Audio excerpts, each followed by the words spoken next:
Hello and welcome to Creature Club. It's a weekly podcast all about the monsters of Dungeons and Dragons. I am your host, Daniel, and I'm joined by my co-host, Mike. Hello. We are continuing our saga of dragons this week. We are jumping onto the next of the chromatic dragon kin, which is the red dragon. Classic dragon, I think, in my eyes. Yeah, actually, yeah, absolutely. The classic dragon. For those of you who don't know, this dragon is red. There you go. That's the reason you subscribe to a podcast like this.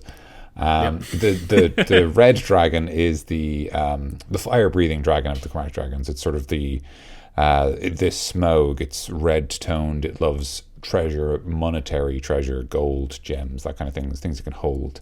But there's a lot to get through, as there is every week. So, Mikey, shall we jump in with the history of the dragon in D&D? I'm guessing that he showed up with the rest of the dragons at day one of D&D, because it is called Dungeons and Dragons. Exactly that, yeah. Yeah, so the dragon is, as I've said many times before, a lot of what we get here is what we'll see in the 5th edition book, so I'm going to just grab a few bits and pieces from AD&D and then walk us through it.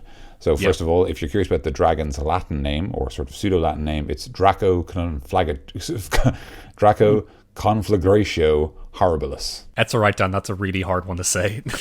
And there's no prizes for guessing what that might mean. Yeah. In terms of AD&D, what I think is interesting is that it has a very high chance of speaking rather than attacking the party first. Kind of aligns with what we get to know about the creature as sort of this arrogant, like sort of master of its domain. And in some ways it plays into the archetype of Smaug from The Hobbit. The idea that the dragon toys with its prey at first before striking. Yeah. It does say here, of red dragons, they are very greedy and avaricious. Of all evil dragons, this sort is the worst, save for Tiamat herself, which is something that we will see similar to in the 5th edition book. Other than that, as I've said before, in the 2nd edition book and the 3rd edition book, it has the exact same stat. The dragons have very similar powers. They have some fun magic abilities. There's a really funny thing where, so in 2nd and 3rd edition, as a dragon gets older, it gets more magic powers, right? Kind of like what we see with the stat blocks in 5e. And normally, the last one's when they're an ancient dragon, they can do some, dangerous stuff, right? They can, cast some 6th level spell at will or something like that, something that's beyond most players. But for the red dragon, at their oldest, it's just detect gems, kind, and number in a 100-foot radius 3 times a day. It's just cast detect gems again. Any cache, right? It's just which when you're at that age of dragon, and you don't even care anymore. You're just like, where's the cash? You have to start worrying about your pension at that age. It's just sensible. The government gives the dragons nothing. That's the thing, you see. They've got to get it themselves because there's no government support for these guys. It's immoral, honestly. It's immoral. But yeah, so that's them in 2nd and 3rd edition. They've got very similar stats. And then in 4th edition, it was a black dragon you fought, Mikey, that made you stop playing 4th edition forever, if I recall correcly. Yeah. Yeah. It wasn't a red dragon. I think your story basically tells every story we need to know about dragons in 4e. They have a lot of health. They've got a couple of powers, but to be honest, they're obviously 4e was kind of different to 5e, and even 3rd and 2nd and 1st edition it was more gamist deliberately. But just they have a lot of health. That's the main thing about them. An ancient red dragon has 1,390 health. You never need to go into 4 digits. You should never be going to the 4th digit. That's immoral. No. And I said this the first 2 times I've talked about this story, but getting a free reaction every time you hit it with a melee attack, it hits you with a tail attack. That's just bogus. That's what? That's bad. You can't hit it. Yeah, that's I don't legendary action. I can get that in this game, but a free action every time you hit it. That's just, how does that work? In the red dragon it's actually not a terrible idea. It's one is a tail strike, immediate reaction when an enemy moves to position where it flanks the red dragon at will. Oh, okay. So when you go around it, it hits you with the tail, which is kind of fun, I guess. But even still, what are you supposed to do? If you don't flank it, you don't get the bonus. If you do flank it, you get slapped around, and then it's all right, well. Probably the only thing in 4th edition I've seen where it tries to stop you flanking. It knows flanking in 4th edition is the ultimate move to do for every enemy. Yeah. But this guy is super powerful. It's kind of like when someone tosses Dwarf just to show that. The main villain is is powerful. Yeah. But if Worf gets tossed away, then he's oh, powerful. he's bad. It's the same that it's the systems version of Worf being tossed. But anyway, But yeah, so that's Red Dragons throughout the ages. God, over 1,000 health, fucking hell. I mean, how long would that fight be? I'm just trying to imagine it. I mean, it's a level 30 monster, I guess, but still. the adult dragon I think had like maybe 700 to 800 health, and that's like Yeah, not 750. bad. No, it's still bad, but it's like Still not bad, four dog. digits. It's not 4 digits. God almighty. Never go 4 digits. Never go to 4. Oh, well, anyway, look. I'm not gonna just. I understand that there's a sort of a subculture of people who enjoy, dunking on 4th edition. And while I enjoyed my time with 4th edition, but I mean, there's over 1,000. I mean, come on. Yeah, it's a fun game, but I don't know. There's a lot of really good things about it, but there's a lot of stuff that you can it's fun to make fun of them sometimes. I think it's just a case of it's so different to other editions of Dungeons and Dragons that it can, feel almost like a different game. I mean, looking at the stats of the Ancient Red Dragon in Fori, right? Like, it's got over 1,000 health. It's got an AC of 48. It's like, oh, well, all right. Just like, fuck me, I guess. Like, Hey, they tried something different with the system. they did, exactly. And there's a lot to be said for doing that as a virtue on its own. But yeah, so shall we jump into the Red Dragon in 5th edition? Yeah. Red Dragon, the most covetous of the true dragons. Red dragons tirelessly seek to increase their treasure hoards. They are exceptionally vain, even for dragons, and their conceit is reflected in their proud bearing and their disdain for other creatures. The odor of sulfur and pumice. Pumice? Yeah, Pumice? it might be Pumice, pumice. yeah. I thought you were right, if that helps. Doesn't mean Pumice sounds we might, right. We might both be wrong, but pumice. I've never seen this word Pumice before. and pumice. God, I gotta read more. Pumice, it's a type of stone. It's the stone with holes in it that you rub your feet on. Oh yeah, that's right. Okay. It might be. I think it is. I think it's pumice, but it doesn't matter. Okay. The odor of sulfur and pumice surrounds a red dragon, whose swept back horns and spinal frill define its silhouette. Its beaked snout vents smoke at all times, and its eyes dance with flame when it's angry. Oof, great image. Classic dragon image man. there. Its wings are the longest of any chromatic dragon and have blue-black tint along its trailing edge that resembles metal burned blue by fire. The scales of a red dragon wormling are bright, glossy scarlet, turning a dull, deeper red and becoming as thick and strong as metal as the dragon ages. Its pupils also fade as it ages, and the oldest red dragons have eyes that resemble molten lava orbs. Pretty great. Once again, like going with all the rest of the dragon descriptions that we got, it's a great imagery that we have there. Very good. Yeah. Striking. Very good descriptions. I really like them. Mountain masters. Red dragons prefer mountainous terrain, badlands, and any other locale where they can perch high and survey their domain. Their preference for mountains brings them into conflict with the hill-dwelling copper giants from time to time. I guess it's sort of like a definitional thing, like, is it tall enough to be a hill or a mountain, right? And like they have to go to court or something. Yeah. This is a hill. It's a mountain. Court says Duck season. Rabbit season. Arrogant tyrants. Red dragons fly into destructive rages and act on impulse when angered. They are so ferocious and vengeful that they are regarded as the archetypical evil dragon by many cultures. Pretty cool. No other dragon comes close to the arrogance of the red dragon. These creatures see themselves as kings and emperors and view the rest of dragonkind as inferior. Believing that they are chosen by Tiamat to rule in her name, red dragons consider the world and every creature in it as theirs to command. so. As I mentioned, that's sort of similar to what we saw before with the notion of all the evil dragons. Red are the worst, aside from perhaps Tiamat herself. Yes. So here we're kind of reinforcing that notion that in some way the red dragon is the closest. Status and slaves. Red dragons are fiercely territorial and isolationist. However, they yearn to know about the events of the wider world, and they make use of lesser creatures as informants, messengers, and spies. They are most interested in news about other red dragons, with which they compete constantly for status. When it requires servants, a red dragon demands fealty from chaotic evil humanoids. If allegiance isn't forthcoming, it slaughters a tribe's leaders and claims lordship over the survivors. Creatures serving a red dragon live in a constant terror of being roasted and eaten for displeasing it. They spend most of their time fawning over the creature in an attempt to stay alive. Staying alive. Staying alive. And that's what the Bee Gees wrote about. Yeah, that's They're big D&D fans. big D&D fans. They just like, you know what? Let's write about the act of what you have to do if you're near a red dragon. That's a good song. These guys are bad. They seem to be like, no, as in like they're bad dudes. Red dragons. I never really. It should be obvious, but like I just copped on reading this. Wait a minute. Hold on a moment. Red dragons, pretty bad out. Gentlemen, I have a question. Question for the Red Dragon in the audience. All right. Obsessive collectors. Red dragons value wealth above all else, and their treasure hoards are legendary. They covet anything of monetary value, and can often judge the worth of a bauble to within a copper piece at a glance. A red dragon has a special affection for treasure claimed from powerful enemies it has slain, exhibiting that treasure to prove its superiority. A red dragon knows the value and provenance of every item in its hoard, along with each item's exact location. It might notice the absence of a single coin, igniting its rage as it tracks down and slays the thief without mercy. If the thief can't be found, the dragon goes on a rampage, laying waste to towns and villages in an attempt to sate its wrath.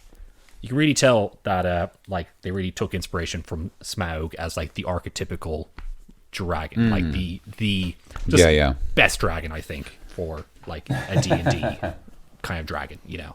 I think I'd probably agree with that in many ways. And that's the end of those. And then next it's lair, but we don't do that until later. Let's move on to the stat block.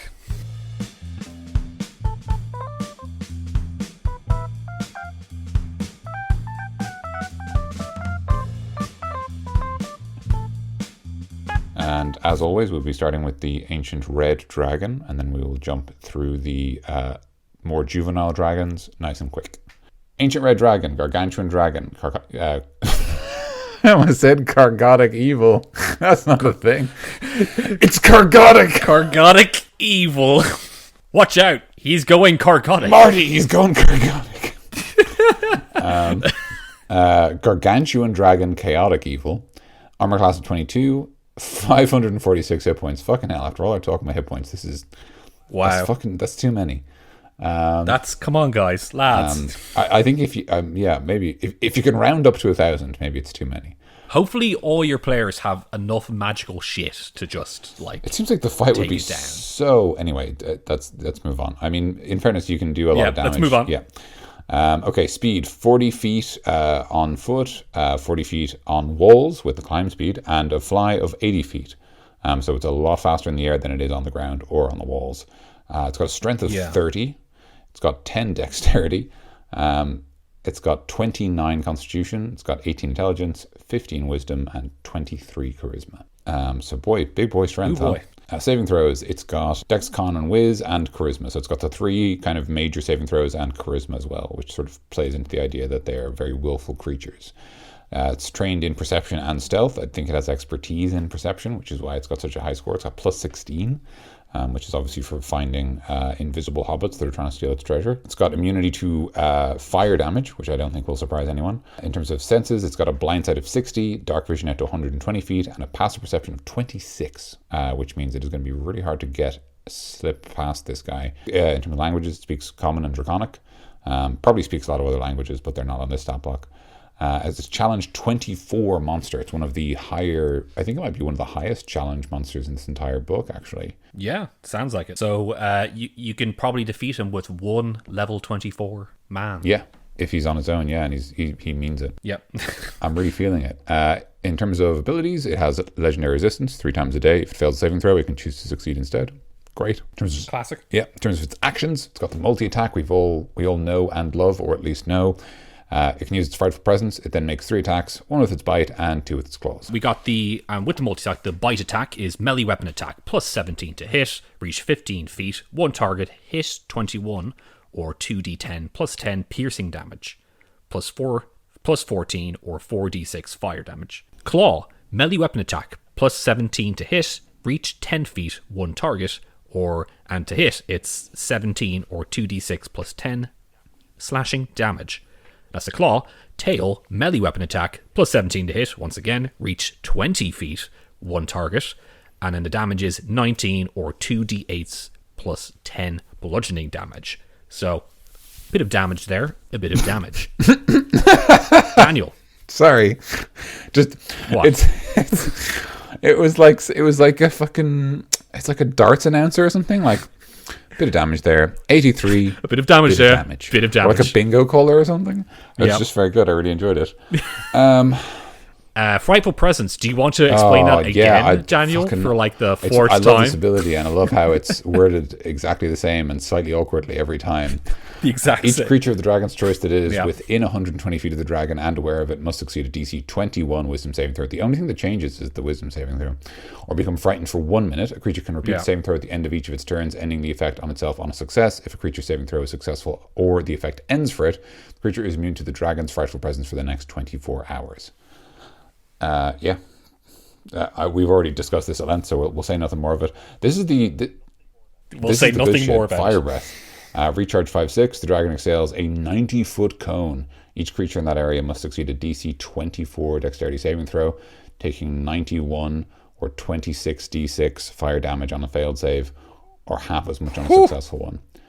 See, this is the real shit. This is why you play D&D. It's for the bit where the dragon fire breaths, like, not just the players, but like the town. Like, that's good.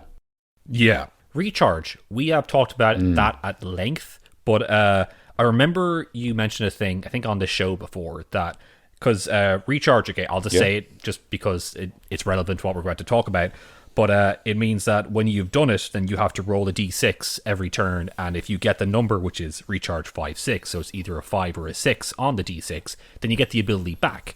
So remember you were saying before that if it's like the odds are 2 out of 6 there, it means that you kind of expected to use it twice, at least twice during the encounter? I can't recall where I heard that, but broadly speaking, I think someone broke down the idea that because monsters in D&D live in rounds rather than in fights, or like they don't have encounters, right? Like players measure their fights in like short rest, long rest, like encounter fights, but like monsters get fought normally once.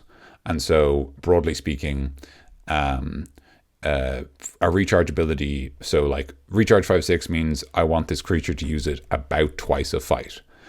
Recharge 6 means I want to use it once a fight, and then anything less than that means I maybe want to use it like once a round even. It's kind of a way to think about it in terms of its balance. So usually when you see that and you see a recharge weapon, use it, because if it's 2 times, if it's a recharge 5/6, and use it 2 times, because even a red dragon, if you're fighting him with like the regular size, the recommended size party for it, like channel 24 party, monsters just don't last for that long in D&D. So you want to use this cool shit before it dies, basically. So cool. Legendary actions. I'll talk about this one because, but once again, it's the same legendary actions from all the last ones, but I'll give Daniel a break. Legendary actions. The dragon can take 3 legendary actions, choosing from the options below. Only 1 legendary action option can be used at a time, and only at the end of another creature's turn. The dragon regains spent legendary actions at the start of its turn. Detect. The dragon make a wisdom perception check. Tail attack. The dragon makes a tail attack, which I already talked about. Listen up. Come on. I'm tired of you not listening to me, man. You in the back there. What did I just say? Stop. Let's see that picture. See that note. No. Sir. Sir. Sir. The best part was when people just would yell like "Sir," and then he would look around, and then no one would own up, of course, because you're all a bunch of teenagers. But ridiculous. Wing attack costs 2 actions. The dragon beats its wings. Each creature within 15 feet of the dragon must succeed on a DC 25 dexterity saving throw, or take 17 or 2d6 plus 10 bludgeoning damage and be knocked prone. The dragon can then fly up to half its flying speed. That's it. That's all there is. That's literally it. Thanks for tuning in this week. Remember to like, comment, and subscribe. Got you. We got more. We got layers. So very briefly, the other ages. The adult red dragon, lower stats. Other than that, it keeps everything. Lower damage, generally speaking. The young red dragon, no, not legendary anymore. No more frightful presence. It's too small. It's only the size of a horse, and it doesn't have legendary actions either. The wee baby dragon wormling, bite and fire breath, doesn't have a claw or tails. Still keeps everything else though. Still has all the saving throw and skill proficiencies, and obviously only speaks Draconic and not Common. I was just gonna say, I like how the fire breath is like as strong as a fireball. Yeah, that's fun. With the wormling, it's fun. Okay, so a red dragon's lair. Red dragon's lair in high mountains or hills, dwelling in caverns under snow-capped peaks or within the deep holes of abandoned mines and dwarven strongholds. Caves with volcanic or geothermal activity are the most highly prized red dragon lairs, creating hazards that hinder intruders and letting searing heat and volcanic gases wash over a dragon as it sleeps. With its hoard well protected deep within the lair, a red dragon spends as much of its time outside the mountain as in it. For a red dragon, the great heights of the world are the throne from which it can look out to survey all it controls, and the wider world it seeks to control. Throughout the lair complex, servants erect monuments to the dragon's power, telling the grim story of its life, the enemies it has slain, and the nations it has conquered. So up high in the mountains and volcanoes, you'll see a red dragon. Indeed, and I like the idea that it specifically kind of explains, like, it feels like a lot of red dragons gives an explanation of like what we expect to see its servants doing, which immediately gives us a hook to engage with it. Lair actions. On initiative count 20, losing initiative ties, the dragon takes a lair action to cause one of the following effects. The dragon can't use the same effect 2 rounds in a row. So the first one is magma erupts from a point on the ground the dragon can see within 120 feet of it, creating a 20-foot high, 5-foot radius geyser. Each creature in the geyser's area must make a DC 15 dexterity saving throw, taking 6d6 fire damage on a failed save, or half as much damage on a successful one. Do you want to do the next one, Dan? Absolutely. Trevor, he appears. My friend Trevor. Trevor, a friend of the dragon's, appears and gives out to you for bullying him, and he takes his shirt off and wrestles you. He takes his shirt off. Get over here. He's not like that strong, but it's just weird that he took his shirt off, and you're just sort of uncomfortable. He just has an aura of psychic damage. Yeah, it's just sort of a bad time. And then you leave. You have to leave. You can't win the fight this time. Yeah, if the dragon summons Trevor, you can't win the fight anymore. It's a question of when you leave, not if. Yeah, and it's weird because it happens at least like in the first 3 turns, so you can just never fight a red dragon. It just has to. The rules of the game are very clear. You can't use other ones. You have to use all 3. All right, I'm going to try again. Try again, please. Go ahead. Trevor shows up, and he's so mad at you. A tremor shakes the lair in a 60-foot radius around the dragon. Each creature other than the dragon on the ground in that area must succeed on a DC 15 dexterity saving throw or be knocked prone. Bad news in the earth, and just with magic. Right, and number three, volcanic gases form a cloud in a 20-foot radius sphere centered on a point the dragon can see within 120 feet of it.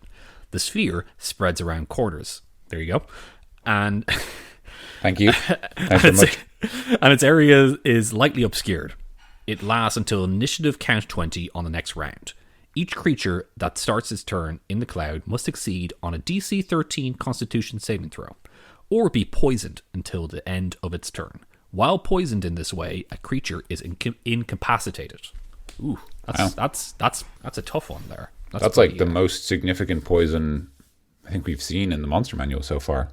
Yeah. I mean, I say, yeah, obviously it's very short lasting, but it's effective anyway. And that's a encounter changer there, really. That you got a lot of characters kind of just, there's potentially they can go down. And DC 13 Constitution, not too bad for a party that level. No, but not really, no. You know, if you roll bad. It's still a D20. Like, it could still just show you a 2, and it's like, it doesn't matter what your bonus is, you rolled a 2. You roll a 2? You rolled a 2. Could be like me game. And always roll bad. Yeah, I mean, that's just don't play as Mikey. If you could play as Trevor, because Trevor's got really cool friends. He's got a red dragon. Too bad Mikey. There's only 2 characters unlocked so far, and it's me and Trevor, and yeah. your mate always picks Trevor first, and you're like, oh, God. I'll be Mikey now, I guess. I keep hearing rumors that you can unlock Homer, but I don't think it's true. Yeah, you got to go to that. You have to walk back and forth from that pickup. I just remembered that when I was really young, my cousin lied to me and told me that you could unlock Pikachu in Mario Kart Advance, and I don't know why she did it. That's just... Why do people lie, Mikey? Why do you think they lie? I was told that Lugia was in Pokemon Snap. It was in the sky on the right, and I was like, "That I'm pretty sure Gen 2 didn't come out at that point, but all right, I'll believe you." And I kept playing the same first level and looking out into the sky and seeing if I see it, and I never did. Damn. Yeah. That's a lot to unpack, huh? Anyway. That is, yeah. Do you want to do the regional effects, Dan? Yeah, let's get that. Let's get this over with. I can go and confront some truths about my past life. Yeah. Regional effects. The region containing a legendary red dragon's lair is warped by the dragon's magic, which creates one or more of the following effects. Small earthquakes are common within 6 miles of the dragon's lair. Water sources within 1 mile of the lair are supernaturally warm and tainted by sulfur. Rocky fissures within 1 mile of the dragon's lair form portals to the elemental plane of fire, allowing creatures of elemental fire into the world to dwell nearby. Ooh, that last one's kind of wild, huh? Yeah, it just kind of went from like 5 to 20 in like one. Exactly, yeah. In one regional effect. So, if the dragon dies, these effects fade over the course of 1d10 days. I really like the second one because you can have a fun hook there, where like a town, like a mountain town, are like they have like good tourism or something because of hot springs, and then their hot springs are like weird and supernatural, and people use them are kind of tainted by dragon magic, I guess, something like that. I get that. Yeah, that's a cool idea. But with that in mind, should we jump in right into dessert? Let's do that. Let's change. I noticed you've already got your fist through that trifle, so let's do this. I punched it. We've never explained that we eat dessert, as we've said before. So I just we never eat we kind of attack it. Yeah, we attack it with Crazy Diamond. Please play the relevant. Submit the form in triplicate before the test goes out.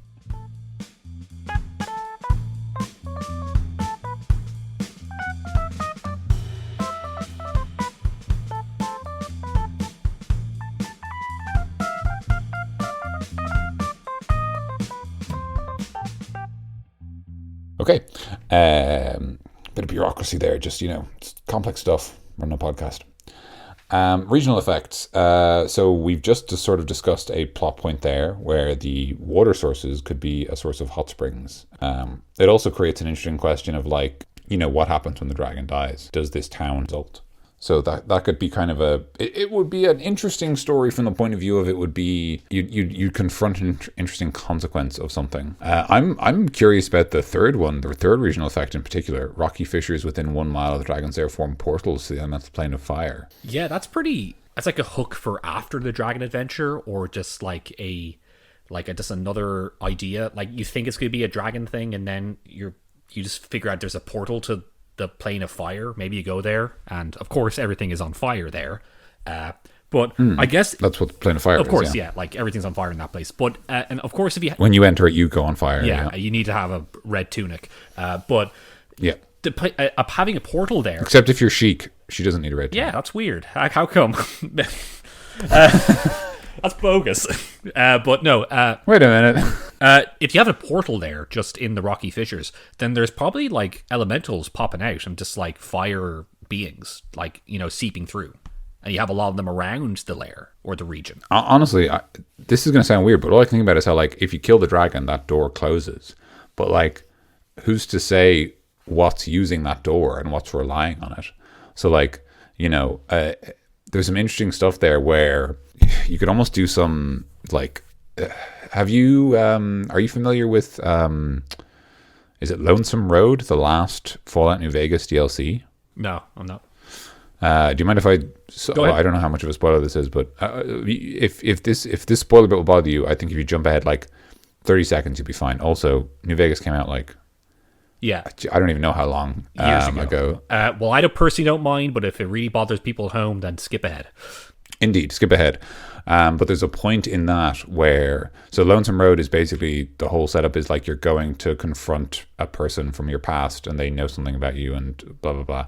Okay. And because the character you play in New Vegas is kind of an established person in the world who supposedly has a history from before you started playing them. You're like a courier. And so it turns out you couriered a bomb in the past, and it like blew up a town. And so the person kind of confronts you about that and all the damage you did without even knowing it. And so in that same vein, it could be interesting to have the consequence of like, you know, these rocky fissures were like someone else was relying on them. Perhaps another group of adventurers used them to get into the plane of fire to do something, and they were trapped in there, blocked exactly when you killed the dragon. Right. So again, we reinforce that notion, like, so in the same way that you said with the hot springs, like the idea that like your actions having unintended consequences. But obviously the kind of interesting thing here is that we can assume that any party of adventurers that can trek into the elemental plane of fire are probably pretty well equipped and probably fairly dangerous, especially to turn into enemies. And and once they return to material plane, like, who did that? And then, because we're high level adventurers, we know what happens when a dragon dies. So maybe, I don't know, maybe someone or knows, they just figure it out, like, you know, like in the same way the players could figure it out, like they just gather information, they put it together. And that's kind of interesting, like as an idea, just basically that, you know, your past comes back to haunt you. Something you thought you did that was either harmless or perhaps even heroic had these unintended consequences. And then sort of the consequence of that in some way is that like people you know, come after you, and maybe they're not bad people, maybe you're not bad people, but like you both end up doing something bad, either deliberately or inadvertently, and that's just kind of interesting. And that's like, and killing the dragon is not going to make your players go like, oh, we did the bad thing of killing that dragon, because no, it's a dragon, it's an evil thing. It's like, it's literally chaotic evil according to the book, so you're fine. It's what did you say, Kurgatic? Oh yeah, Gargatic evil. Yeah, Gargatic. It's Gargatic evil, man. You can't trust them. Yeah, I can't. No, but like it's chaotic evil, and it's just like, and they're the baddest dragons around by the sounds of this book. But like, so it's, you're not going to have like, you know, your players being all like, oh, we did this bad thing, but no, like you just, because of that, another consequence happened where these these adventurer characters are coming. These other adventurers, are coming for you. So and like you could tie that into some wider plot if you wanted to. That could actually be kind of interesting as well. Like maybe those adventurers were meant to come back and deliver an important item, and now they can't, and now the party need to do something else. Like they were expecting a certain result, but now that's being delayed, and like, you know, the details are kept sparse from them initially, and so now they're just like, well, I thought you said you were going to get that gemstone. They're like, we couldn't get it because of something went wrong, and now we need you to go to like the fucking cursed palace of Azur-Baza and steal a big gem or whatever. And you're like, oh great, fucking more of this shit. More great palaces to go through. But maybe they get stuck in there, and they perhaps like they die after getting stuck, and then your players somehow find out the mission they're doing, and then they're like, oh wait, maybe, I don't know if they're smart enough to put this through. I wouldn't be smart enough to do this unless someone actually said it to me in a D&D game. But maybe they figure it out somehow, and like, oh, we have to take responsibility because we kind of were the reason for that. So let's, you know, take on their mission now. And then their mission is to get the crystal gem from the fire temple. Mm-hmm. Yeah. So, or like, you know, like if all that's a bit too subtle, then just the players are the one who trapped them in the plane of fire, so the players get haunted by fire ghosts. Yeah, fire ghosts, and then they say, fire ghost. You have to let us out. And then like, all right, we'll let you out then. Well, I'll let you out then. Like, acting really offended. Like, I'll fucking let you out then, you prick. It's like giving out stick to a ghost. These ghosts won't leave me alone. Oh, would you ever fuck off, man? As if I haven't got my own problems. Like, every fucking night is fire ghost this. Fucking big queue of ghosts at your door because you fucking inadvertently curse so many people or whatever. Who's at the door? Better not be any fire ghosts. Ugh. God damn it. So do you want to talk about the dragon? Or no? All right, cool. Well, we'll as we said in the other episodes, though, we will go into a bit more detail on how we want to use dragons in general. But now we're going to talk about kind of red dragon specific, like, you know, quick ideas. You know, what we would have. So, Daniel, do you have any adventure ideas for a red dragon? I think a really simple one is kind of a classic idea of just so the dragon apparently like knows everything in its collection. So I think a great starting hook is not necessarily that the players have to steal from a dragon, although I think sending the players to steal from a dragon rather than kill them is kind of fun.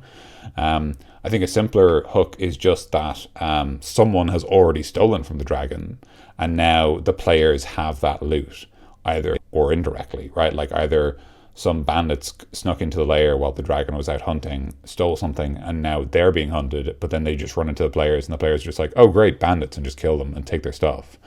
And like maybe you mentioned like, oh, you find an unusually valuable gemstone, probably something from like a previous plunder, and they're just like, cool, a bit of money, right? And then it turns out that's actually like, you know, this really important, like, or it's a part of a red dragon's lair, right? So they're after it. And if you wanted to be really cunning, you could even have a fun thing where you could keep in mind how much the item is worth. Like, let's say it's a 50 gold ruby or whatever, right? Like, it's just a gemstone. Every time they go to buy something, you could like roll a dice and there's a chance they spend the gemstone. And now the red dragon's not after them anymore, it's after the village. But like, you know, the question of like, how did the gemstone get there? Why did the town get burned down? And maybe even people from the town coming after the players because they blame them, or, you know, followers of the red dragon coming after you for having the impudence of stealing from a red dragon.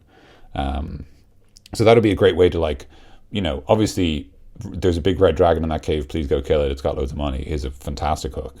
But if you want to sort of make the dragon more proactive, we have learned from this that the thing that upsets them most is someone stealing from them. So just have the start of the adventure be someone has stolen from them. Maybe it was the party. That's pretty cool. If the party haven't had time to do that yet, someone else did it, but now the party have the loot.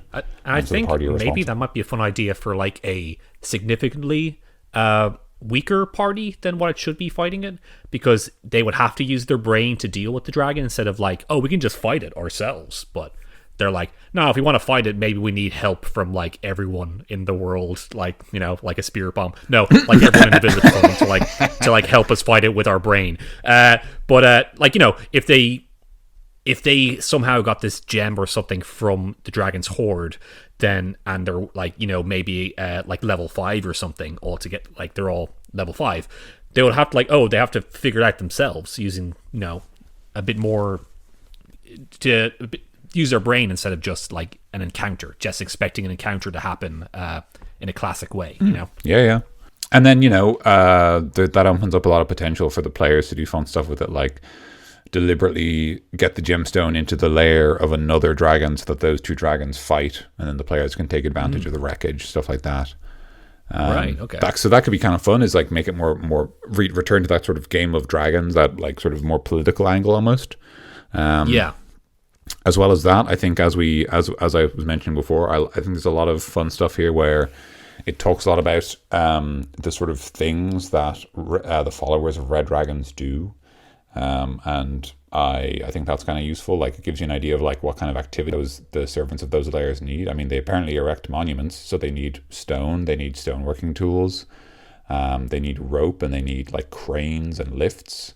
And like all this like material is pretty specialized. Like, they'll probably need like carpenters, stuff like that. Like, so maybe they start kidnapping specific specialists from nearby towns, and that's sort of a hook in. Or you know, maybe they already do all these things, and in fact it turns out these servants are like very well educated as a result of a necessity, and perhaps the players, after defeating the red dragon, can use these people, can recruit them to their cause, and use them to build castles or restore towns or lost watchtowers, things like that. I also, with going with the paragraphs there, I like the obsessive collectors part. Has a point where they like to take something if they stole it from a like strong foe, basically, almost like a trophy, really. So is there something to be said for like a dragon tournament? Ooh, that's very good. Or maybe he just, first of all, there's one point where he can just fly out and find these strong people, so that can be a quest hook. But also him holding a tournament where you have a tournament between people, and the strongest person to win gets to fight the dragon, and he wants to just kill you and take your stuff, but you as a player would take your beat the dragon because you're a player character. But I'm always looking for a reason to have a tournament arc in D&D. So I know that's a pretty cool idea. Like they like to claim like specific valuable treasures and stuff like that. Like from powerful opponents. It might be interesting if there was just like a rule of like there was some sort of rule where like you join the tournament and the dragon says that like if you succeed, if you triumph over your foes, you can take some amount of treasure, some whatever sounds good, like one item from my hoard or something like that. But or maybe if he's powerful enough, he just grants you a wish or something. Yeah, absolutely. Yeah. But as sort of a payment for joining the tournament, if you fall in battle, everything on you becomes the dragon's. So like if so like when as you fight these other adventurers and monstrous creatures and all this stuff, any magic items they're using or cool stuff becomes the dragon's. So maybe even part of that tournament arc becomes watching the dragon get more powerful and having to think about what it will have access to when you do fight it. Right, yeah. And if you defeat someone with a powerful thing, then he has it next time, That's fun, yeah. And also maybe, and on the other side of that, maybe there's just a quest hook where you notice powerful figures around the world are kind of not exactly, they don't have to die, but maybe they're disappearing, or they're like they've been attacked and their powerful like artifacts are being taken away.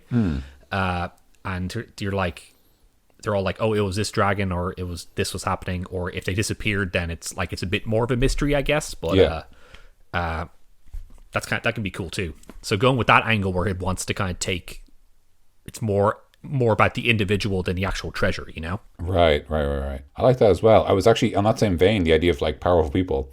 It'd be interesting if like that dragon tournament was like dragons have to like pick mortal champions.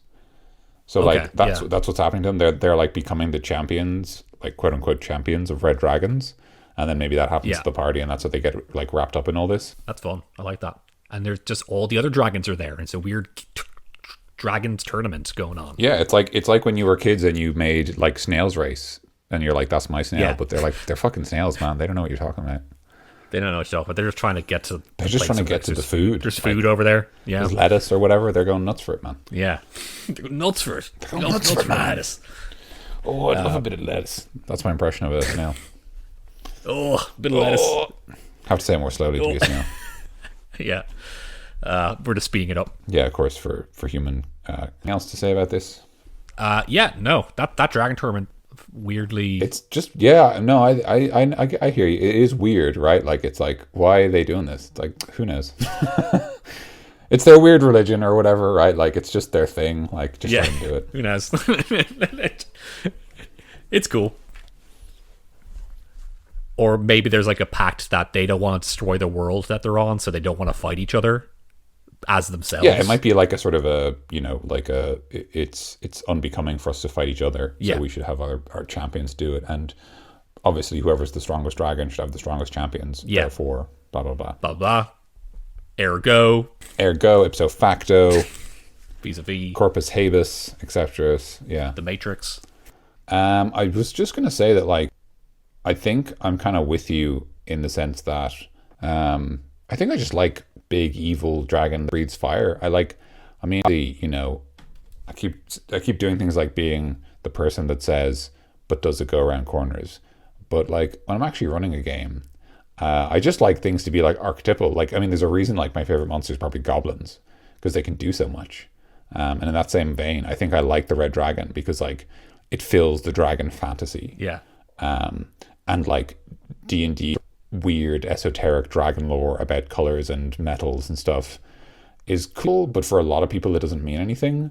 But everyone like understands the iconic dragon, the massive fire breathing monster, like, and in some ways I think the red dragon just fulfills the role of the mythic dragon in a way that like other dragons do as well, and it's not that they don't, but I think it just ticks all my boxes. Like, it's a big bastard, it flies, it's got a billion health, it's impossible to kill, it sets everything on fire when it breathes on them.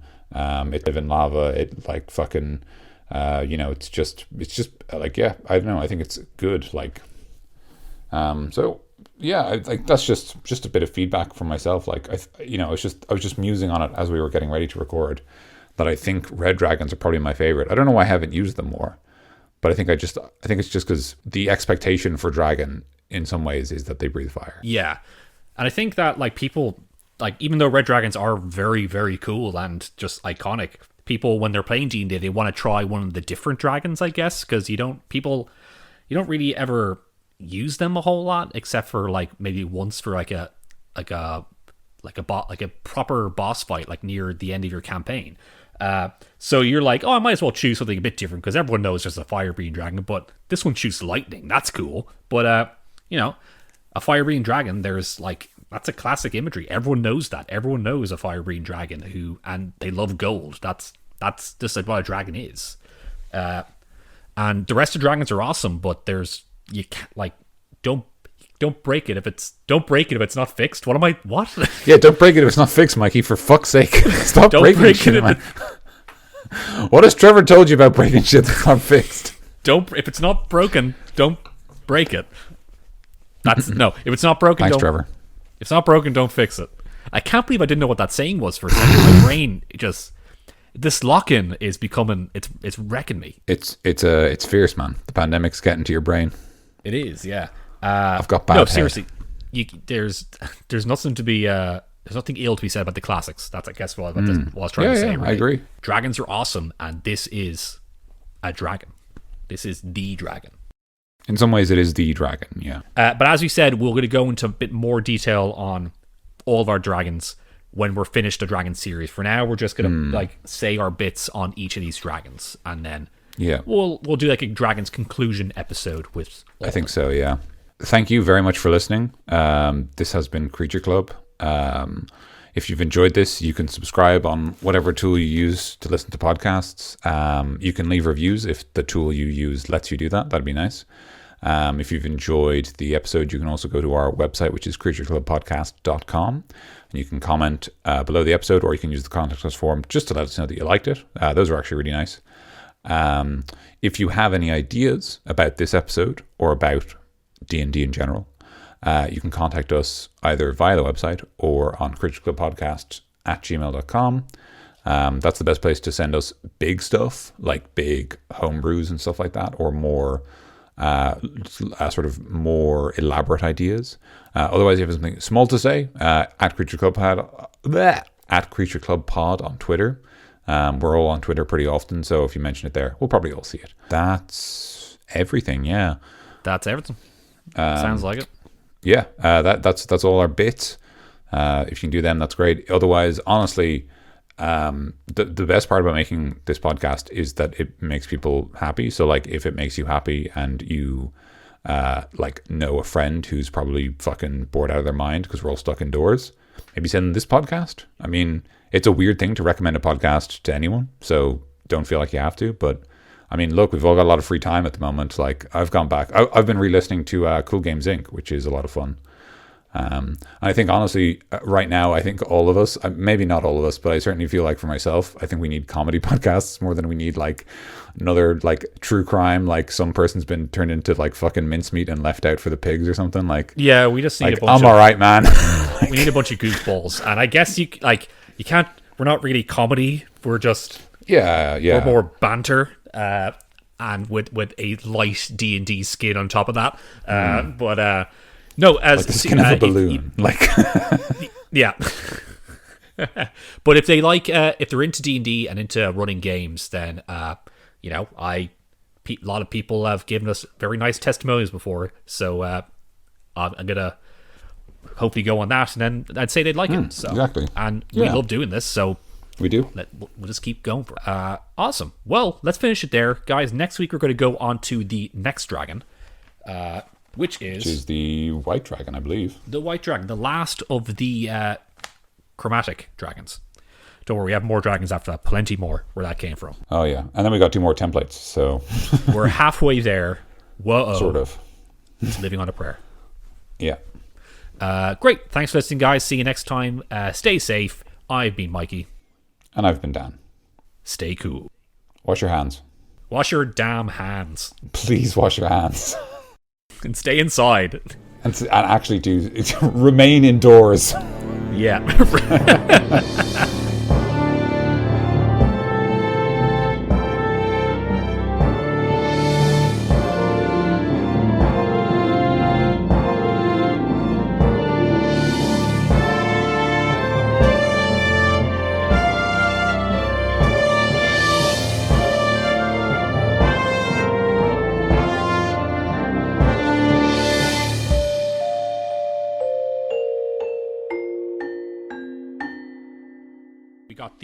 with the multi-attack, the bite attack is melee weapon attack plus 17 to hit, reach 15 feet, you're one absolutely target, gone. hit 21 or 2d10 plus 10 piercing damage, Mikey? 4 plus 14 or 4d6 fire I damage. could.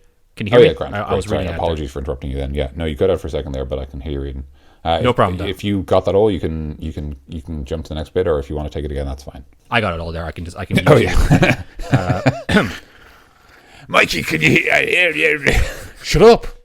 Are you doing a bit of recording there? Are you? Doing a bit of videoing. Doing a bit of recording. Are you? Is that Smaug? Is that the man himself? How's he doing? Is he bad? Yeah, that's Smaug. I heard a bit of desolation going on. It was a desolated old town. Yeah, that's going at the end. Okay.